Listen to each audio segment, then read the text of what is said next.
J'étais jamais sorti de chez moi avant de venir ici. J'avais jamais vécu sans mes parents. Oui, c'est ça. Non, mais la question, c'est comment on est arrivé là, c'est ça, quoi. À 10 ans, tu rêves d'être curé à 10 ans? Bah, c'est effrayant, ça. Non, mais ça n'a pas changé, hein.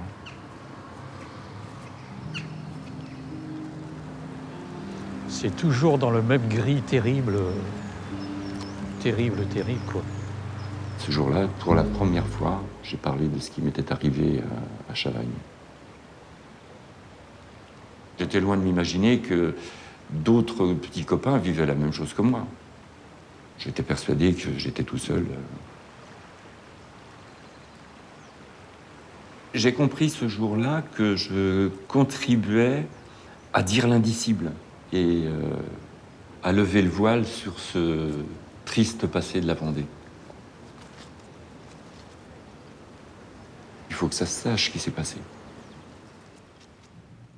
Ces crimes, on ne peut pas les taire. On les a tués pendant plus de 50 ans. Il faut que ça se sache. Mais souvent, je me suis dit, ben non, c'est pas possible. Ça va pas être entendu. Ça va pas être accepté, cette lecture. On va me traiter de menteur, on va me traiter d'affabulateur. Et puis, à l'apparition du livre, les gens qui viennent acheter le livre, 1 sur 3 vient pour témoigner.